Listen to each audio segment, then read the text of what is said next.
RRQ. And unfortunately for Ali, another heartbreaking loss in the final circle. That we have to stop Yago, and Yago was stopped in a different way, right? By eliminating everyone around him. But again, when MIBR took the opportunity of a distracted RRQ to make that rotation, RRQ, they understood the urgency, right? They took care of our Ali as fast as possible and made sure that they still have eyes on the rotation of MIBR loss, and that gave them more than enough resources and intel to get this booyah. Now, with Ali already performing in such caliber, right?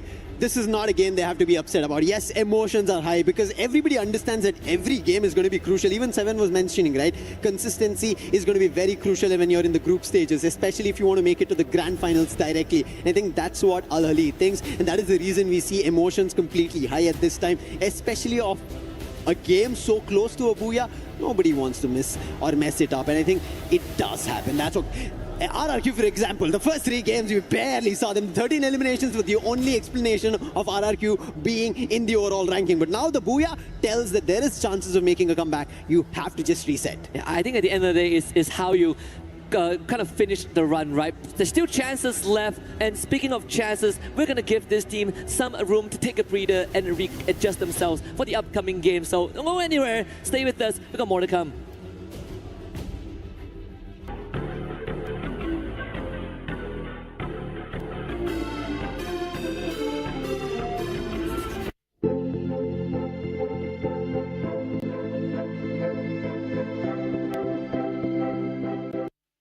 Welcome to Garena City, an activation right in the heart of the Esports World Cup. And let's be honest, you can't miss it. It is so bright, it looks incredible. This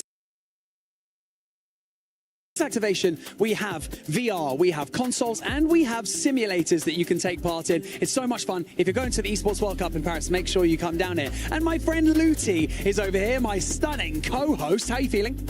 I'm into golf now because football is over for me.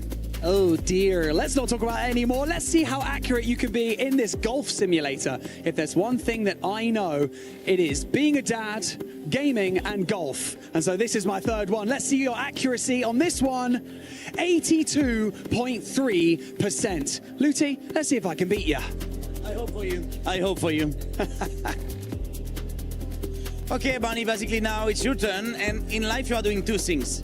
Hostings and playing golf. So hopefully you're gonna do better than me. I mean, you're not wrong. If I don't beat you, I'll be really upset. I'll probably have to quit golf forever. So we're just gonna have to wait and see. Here we go. It is your time. It is my time. Okay, that looks a little bit better than me, I have to say. Yeah, the sword goes back in the sheath at 90%. Oh. Barney Banks absolutely bringing this one home. It's okay. You can focus more on golf. I'll focus more on football for now. But for now, Lauren and Lace, it's your time. I hate football. All right, Barney, you had to show off those golfing skills. But for everybody currently watching, don't forget to join the Esports Foundation Creator Program. Register on the EWC website. It's pretty straightforward. There's going to be a QR code at some point. Make sure you scan it. Join up, earn reward, score points, and we might end up interviewing you on the final day. And that sounds pretty sweet. So make sure you join it. There you go. There's the QR code. Go scan it right now. Because one team that has been able to step it up in a big way, especially this last match, RRQ.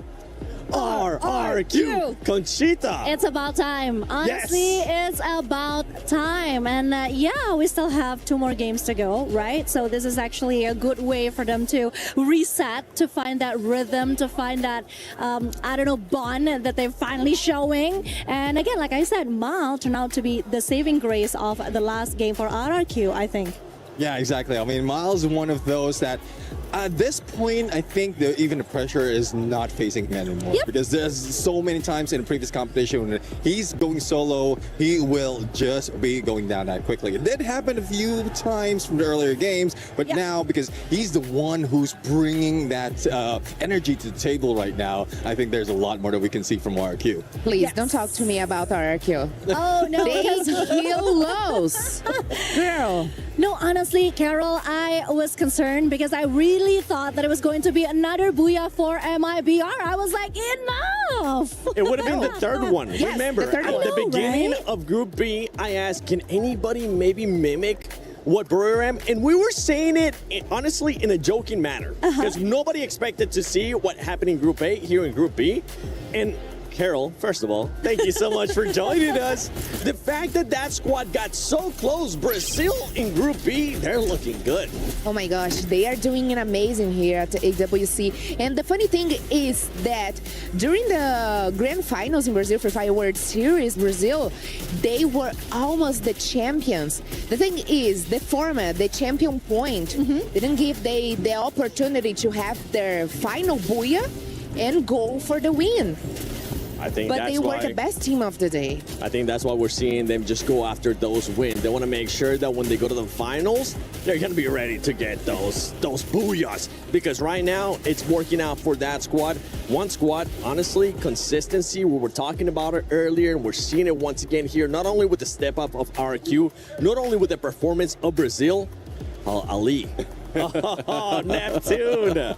Yeah, I mean, one of the players of Al Ali has been reminding us why they are champions of their region. I mean, it's just like refreshing that we're seeing one team that is keeping the balance of both placement and elimination, and it's bringing themselves higher in the table. Hopefully, it's high enough to get to that top 4, because there's a lot who's taking the top 3 right now, and the lead is increasing.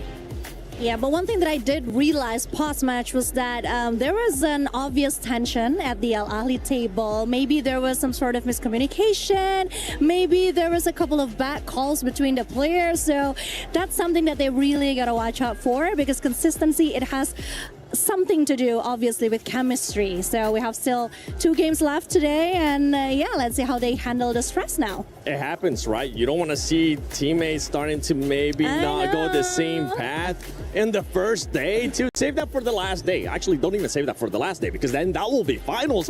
But the overall ranking, Los right now over Fluxo, Twisted Minds as well has been forming great. RQ, as we mentioned, Ali, all these squads are doing great. But talking about some tension out there, we got the Fluxo fans behind us, and I know that there's some tension between those 2 Brazilian squads. Definitely there is this competition between Fluxo and Los. It's like, how can I say, it's romance that never ends. Yes, because we got Iago. Iago used to play with Bobs, Jill, and MT7 right now plays with the Fluxo, right? With Butizin as well. And Iago used to be their sniper. And then after the FreeFire World Series back in 2023, Iago left the team. And right now they got MT7, which MT7 is the best sniper in Brazil. And probably that makes Iago so mad that right now Iago is stepping up here at AWC, and man, he's the best player today. Yeah, I do agree. I mean, Iago, when last time we saw them, he was just making highlights of his own. And, well, I would say even when MT7 stepped into Fluxo, he's also making them win those fights. So, I guess with Iago, MT7 rivalry, or let's say for the team rivalry, they will be very close in there on the battlefield. There's still a lot of storyline that can unfold out of this, but judging from the scores that they managed to maintain right here, even before we end this day for this Group B, like the lead is pretty much sure enough for MIBR loss. So I don't know what miracles will happen for the other teams who's trying to catch up, because imagine RQ guys, I know they just had RQ, they just had their booyah, but they're still far away, like around 27 points. Yeah, I think it's gonna be pretty hard for them to catch up, and I cannot deny the fact that maybe today will be the day for the Brazilian team. So Carol, I think you can smile and be happy about that just today. Is that good for you? At least I'm admitting that today is really the day for MIBR lost as well as Fluxo. But then again, if we're talking about the the rivalry. I'm not really sure. One thing for sure, though, Taylor Swift should really write something about those two, MT7 and, of course, Iago. It is a love story, a complete love story of Free Fire. Or maybe Arena Grande. Thank you, next. They're trying to find out who's going to be big brother, who's going to be little brother. Iago definitely doesn't want to be little brother. I mean, we know his stature is going to be outside of this frame. From all these squads, I mentioned it earlier at the start of Group B, and we're just so close to it. I want to see where you guys stand on this. Does Los end up getting another booyah and goes for that 3, or is Fluxo going to stop him? Carol?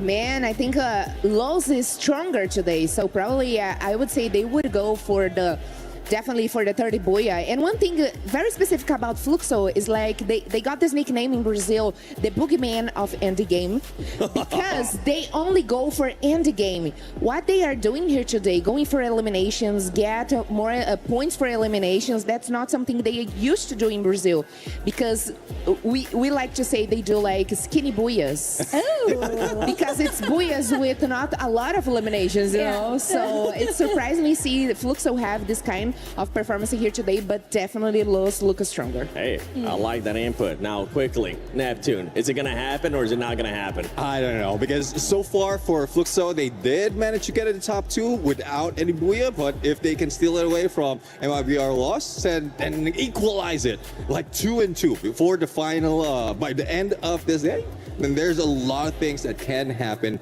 at this point. And Conchita, True. for you, I want a yes or no. Which one is it going to be? I think I'm just here for the vibe. I'm happy with either of them. I'm just here for the drums, the music, and of course, I would be happy to see any Brazilian team take this. Let's go. Well, let's see if it's going to happen. Husky, Lucifer, what do you guys think? Can Brazil, especially Los, can they get that 3rd win, 3rd booyah, or no? Well, I personally think yes. Vamos, go all the way. You know what? Screw the 3rd booyah, get the 3rd and the 4th booyah, right? Let's close it out. MIBR Los all the way. It's a day of celebration for Brazilian teams. Fluxo, MIBR Los, you name it. They are here to light up Group B. And now it is for every other team to prove that they are worthy of stepping up to the occasion and giving MIBR Los a worthy challenge. I think Husky's mantra in the entire day so far has been Vamos. He is just rooting for every Brazilian squad out there. But I think there's a mix that RRQ just brought in the previous game number 4. And that one reason tells me that there could be a change happening in this game of Kalahari. The open lands of the Sniper's Haven and Nest that they love to target on in Iago.